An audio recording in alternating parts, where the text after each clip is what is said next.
today we're talking all about distribution. This is one of the 4 key elements of pharmacokinetics, the ADME processes, and this is what happens after the drug is absorbed but before the drug is eliminated. In this period, the drug is going to circulate the bloodstream and move from the bloodstream into the various tissues and fluids of the body.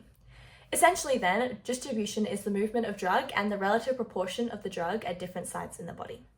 There are 2 aspects of distribution that we're interested in talking about today. That is the rate of distribution and the extent of distribution. To understand the extent of distribution, we're going to have to understand the volume of distribution, which is the focus of today. Before we get into it, we have to understand that drugs do not distribute evenly throughout the body. If a drug is water soluble, it's probably going to stay in the interstitial space between cells, and lipid soluble drugs are going to be able to cross the cell membrane and therefore enter the intercellular space. Some drugs will also tend to concentrate in certain areas of the body. For example, lipid-soluble drugs tend to concentrate in fatty tissues, and the mineral iodine tends to concentrate in the thyroid gland. Drug distribution is an entirely reversible process. So drugs are going to be constantly moving from the circulation and into the tissue and then back into the bloodstream. This is a concentration-dependent process, since drugs often diffuse passively. This means that the tissue and circulation are going to be exchanging drug molecules until they have reached equilibrium. Equilibrium has to be constantly adjusted, since the concentration of drug in the bloodstream is going to be decreasing as the drug is slowly eliminated. As the concentration in the bloodstream decreases, to maintain equilibrium, the tissue is going to be moving drug back into the bloodstream. Not all tissue is made equal, and the ability of a drug to leave the tissue is going to be dependent on their properties. For example, fatty tissue releases drugs extremely slowly. So lipid-soluble drugs, which distribute into the fatty tissue, tend to take days to leave the body. The ability of a drug to distribute is going to depend on a few things. The first is the blood that is actually reaching the tissue. Obviously, if there's not a lot of blood reaching the tissue, then there isn't going to be a lot of drug reaching the tissue. Important organs like the heart, kidney, lungs, and brain receive the most blood, while organs like the skeletal muscles and bone receive a lot less blood. And the tissue that receives the least amount of blood flow is the adipose tissue. Tissues that have a high perfusion have medications delivered to them much quicker than other tissues. We also have to keep in mind the physiochemical properties of the drug. We have mentioned the drug's lipophilicity already, but drug's molecular weight and pKa is something that should also be kept in mind. Molecular weight is very important because very large drug molecules can be too large to cross the capillary wall. Drugs that are weak bases and weak acids exist in equilibrium between their ionized and unionized form. This is important since ionized drugs cannot pass through membranes.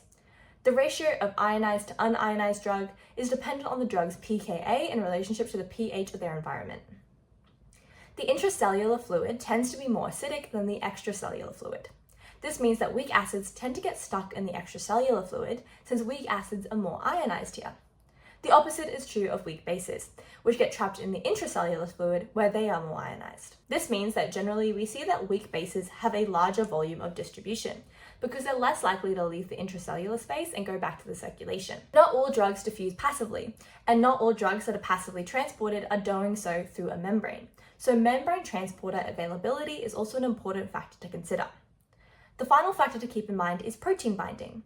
Proteins can bind to drugs, and these protein complexes are too big to pass through membranes. There are proteins that bind to drugs on the tissue side and on the plasma side, so knowing which ones have affinity for which drugs is very important.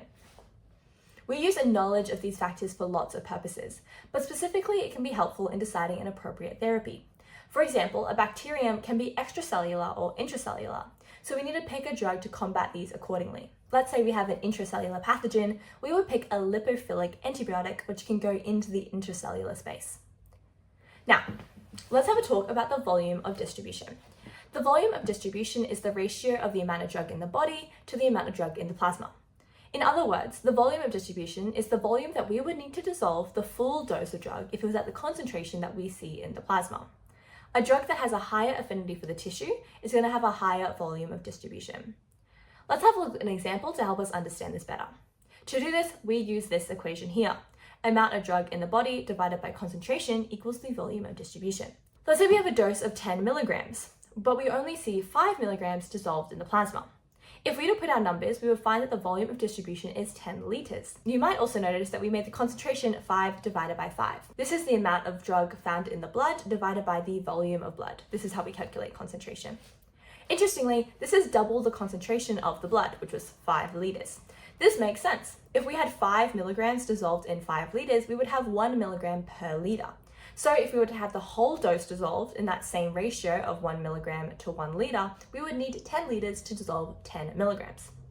Oftentimes, we get the volume of distribution in units of litres per kilo, referring to the weight of the patient. This is important since everyone has a different blood volume, and weight can be a good indicator of someone's blood volume. Let's look at another example. This is an example of the drug heparin. This is a drug that is big, and so it struggles to leave the capillaries. For this reason, all of our original 10 milligram dose is found still in the blood. If we look at these numbers, we can see that the volume of distribution is the same as the blood volume. This makes a lot of sense since heparin cannot leave the bloodstream very easily, and therefore not much extra volume is going to be needed to dissolve the drug in tissue since it's mostly already dissolved. We can use the volume of distribution in very interesting ways to find very interesting information. For example, the drug ethanol dissolves throughout the body water. So if we give someone a dose and then we measure the volume of distribution, we actually know the total body water of the patient. Now, if we look at this equation, we can notice a big problem, and that is we need to know the amount of drug in the body.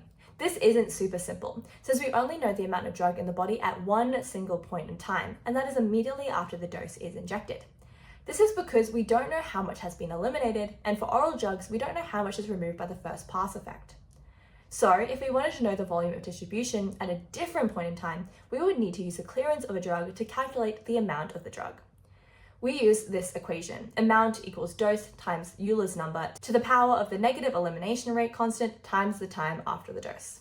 Another thing we can do with volume of distribution is calculate the concentration of drug in plasma. We use the volume of distribution as a scale factor to help us scale from the volume of drug in the whole body to the volume of drug in just the plasma. The equation we use looks like this. Concentration at a given time equals dose divided by the volume of distribution times Euler's number to the power of the elimination constant rate times time. Now you may be confused, but let me explain this a little bit more. The concentration in the whole body is the dose times the elimination information, because that is the amount of drug that has been given, take away the amount of drug that has been taken away by the body. And we use the volume of distribution to modify the concentration in the whole body to give us the concentration in just the drug plasma. We can see from this equation that as time increases, the concentration of drug in the plasma is going to be decreasing. We combine this equation with the amount equation that we used earlier to give us this equation. Amount at a given time divided by the concentration at the given time equals the volume of distribution. This is the equation we're going to use for the majority of the time to calculate the volume of distribution. This equation is made much easier if we are calculating the volume of distribution at time 0 for an IV dose. At this point in time, the amount of drug is the dose of the drug, and the concentration of the drug is the Cmax of the drug, since it is an IV dose. So we see here that the volume of distribution at point 0 for an IV dose is dose divided by Cmax. There is a limitation to this equation, which is where assuming the drug is going to be distributed immediately and evenly throughout the body immediately after administration. Another way we can calculate the volume of distribution is using non-compartmental analysis, which we're going to talk about in another video. Here, the volume of distribution at steady state is equal to the dose time under the area under the movement curve divided by the area under the curve squared. The most important thing that we can do with the volume of distribution is calculate a loading dose.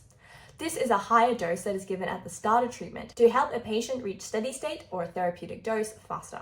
The dose that is given after the loading dose is called the maintenance dose. For some drugs, there is only a single loading dose followed by lots of maintenance doses.